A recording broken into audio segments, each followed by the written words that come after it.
What's up, chefs? Thanks for joining me again this week. I hope you enjoyed the last couple of weeks with viewing some of the events I've done. But this week I'm finally back doing some how-to videos, and this week we are doing bread. Over the last couple months of the pandemic and quarantine in specific, I saw so many posts about people making their fresh sourdough starters for sourdough bread, and I thought that was really cool. But sourdough starters are a little more labor intensive. They take a couple days to get started, and then making true sourdough bread is time consuming. It takes a while to do. It's worth the effort, but sometimes you want bread in the same day.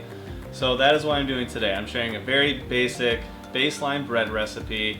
It works, it's so delicious. You can do it all in the same day in a few hours.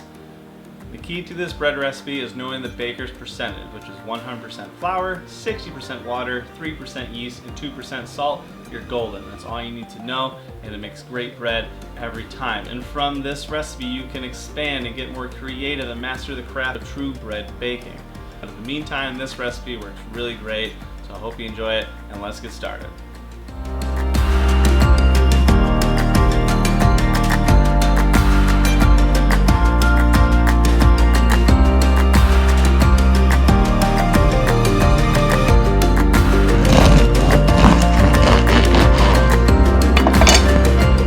I'm going to be using my scale to weigh out all my ingredients, and here we have 1,000 grams of all-purpose flour, 600 grams of water, 30 grams of dry active yeast, and 20 grams of salt. And I'm going to be using my KitchenAid with the dough hook attachment to get it all mixed.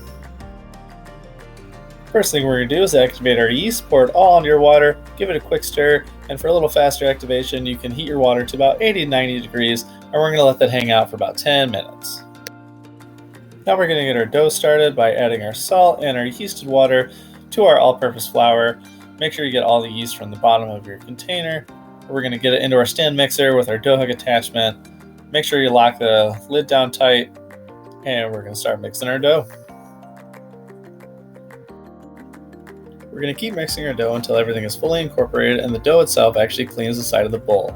And we're going to continue to leave it in the mixer so the mixer can knead the dough, and we can do a proper window pane test, which is taking a small piece of dough, stretching it out very thin so you can actually see light through it without it tearing.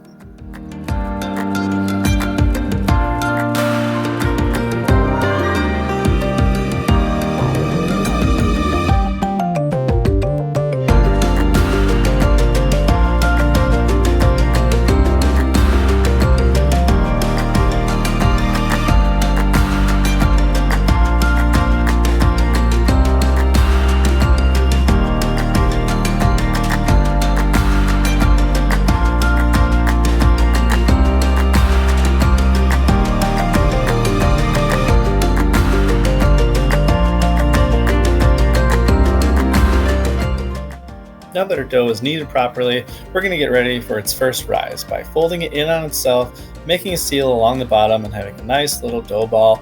We're going to put it in our bowl and cover it with plastic wrap.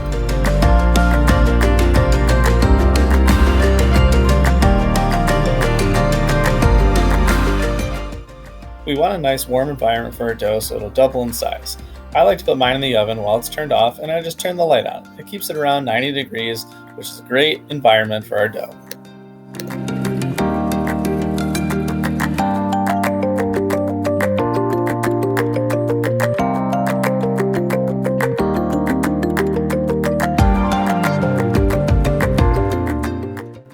Our dough has now doubled in size, and we're ready to punch it down to release all the gas.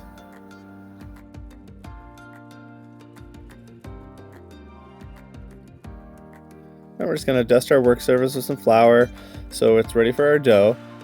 And we're going to start kneading the dough again so we can redistribute all the yeast and remove any excess gases that remain.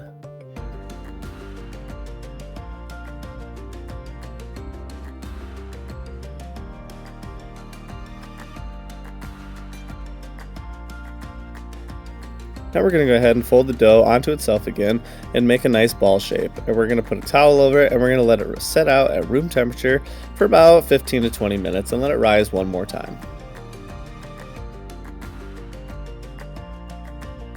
While our dough is resting, we're getting our oven preheated to 425 degrees Fahrenheit, and we're also going to leave a cast iron pan in there so we can have some steam injection so we get a nice crunchy crust. Now that our dough is rested, it's time to shape. I'm going to punch it down just a little bit, dust it with a little bit more flour so it doesn't stick to the table, and then use a rolling pin until it's about 1/2 inch to 3/4 inch thick, and then roll it into a tight roll. I'm going to keep working the dough to get out all the creases and make sure the dough is nice and even so it bakes evenly. I'm going to use a dough card, cut it in half so it'll fit into our pre-greased bread pans, but before we do that, I'm going to cover it with a towel and let it rest for about 5 to 10 more minutes. Just let it hang out, let that gluten relax a little bit before we start baking.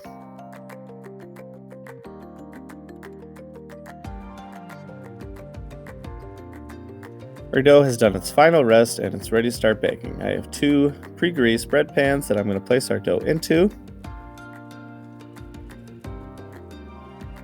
And then I'm just going to brush the tops with a little olive oil and then sprinkle it with a nice flaky salt like Maldon salt.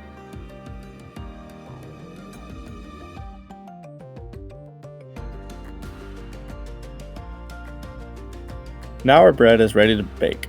We're going to put it into our nice hot oven at 425 degrees Fahrenheit, and then we're going to take a cup of water and pour it into our nice ripping hot cast iron pan so we can get some nice steam and get that real nice crust on the top of our bread. After baking for 10 minutes at 425 degrees, you want to go ahead and lower your oven to 375. Knowing when bread is done comes with experience. When you tap on the bread, ideally it should sound hollow when it's done. But just use your common sense, and if you really want, you can use a thermometer. Just make sure it's at least 165, but if it's between 180 and 210 on the inside, you're good. Just make sure you know your oven, know how hot it gets, know where the hot spots are, and you'll be just fine.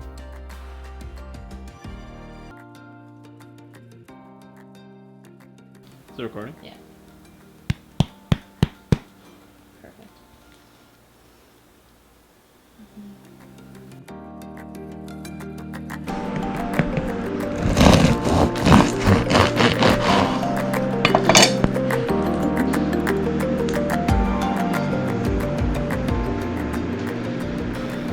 There you have it, guys. It's a great basic baseline bread recipe so you can have fresh baked bread just like this any day of the week.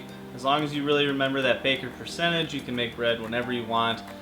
Play with the flours, play with the shapes, whatever. The sky's the limit when it comes to bread. And as always, I want to hear from you guys. Let me know in the comments down below what you thought of this video. Let me know what your favorite bread recipes are and any other bread recipes you would like to see on my channel. And if you're getting really good value out of these videos, please do me a favor and hit that like button, hit that subscribe button. It really helps me out. Share these videos with anyone you know. And above all else, thank you so much for watching.